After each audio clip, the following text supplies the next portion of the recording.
Thomas.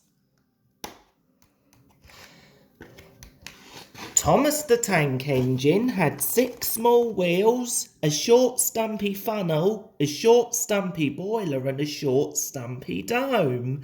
He was a fussy little engine, always pulling coaches about.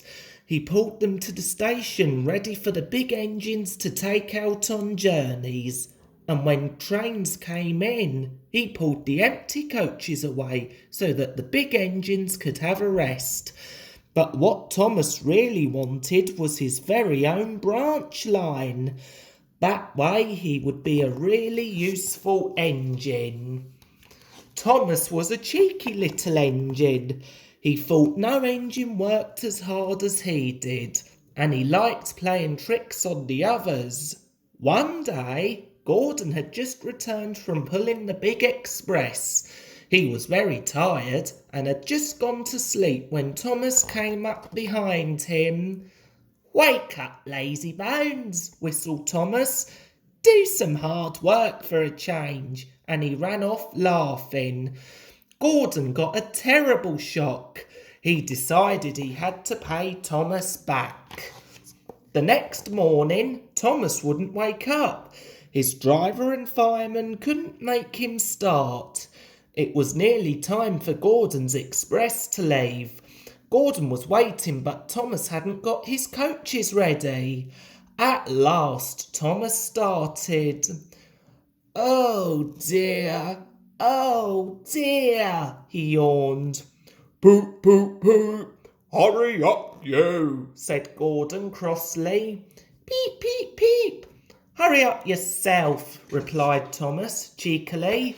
Thomas usually pushed behind Gordon's train to help him start, but he was always uncoupled first, so that when the train was running nicely, Thomas could stop and go back. That morning, Gordon saw the perfect chance to pay Thomas back for giving him a fright. He started so quickly that the guards forgot to uncouple Thomas. Gordon moved slowly out of the station, pulling the train and Thomas with him. Then he started to go faster and faster, much too fast for Thomas. "Peep, peep, stop, stop," whistled Thomas. "Hurry, hurry, hurry, hurry," laughed Gordon in front. "You can't get away, you can't get away," giggled the coaches. Poor Thomas was going faster than he had ever gone before. "I shall never be the same again," he thought sadly. "My wheels will be quite worn out." At last they stopped at a station. Thomas was uncoupled and given a long, long drink. "Well, little Thomas," chuckled Gordon, "now you know what hard work means, don't you?" Poor Thomas was too breathless to answer.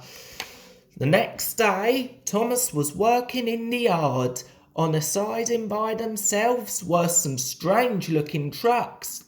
"That's the breakdown train," said his driver. "When there's an accident, the workmen use it to help clear and mend the line."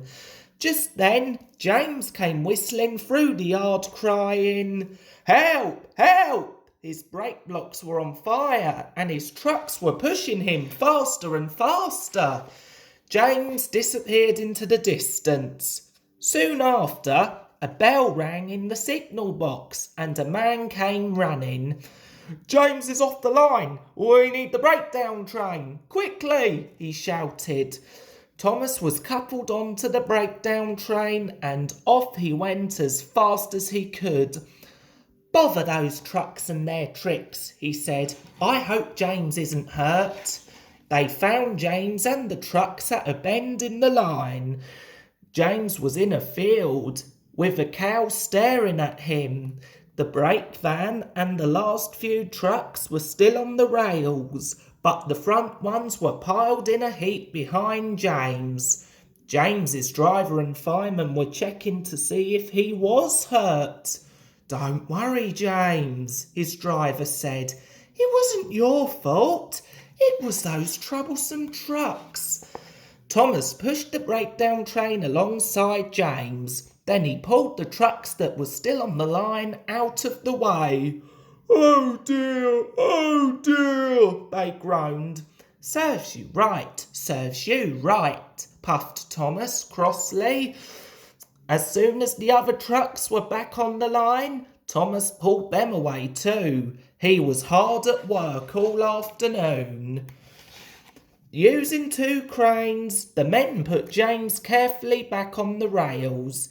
He tried to move, but he couldn't, so Thomas pulled him back to the shed.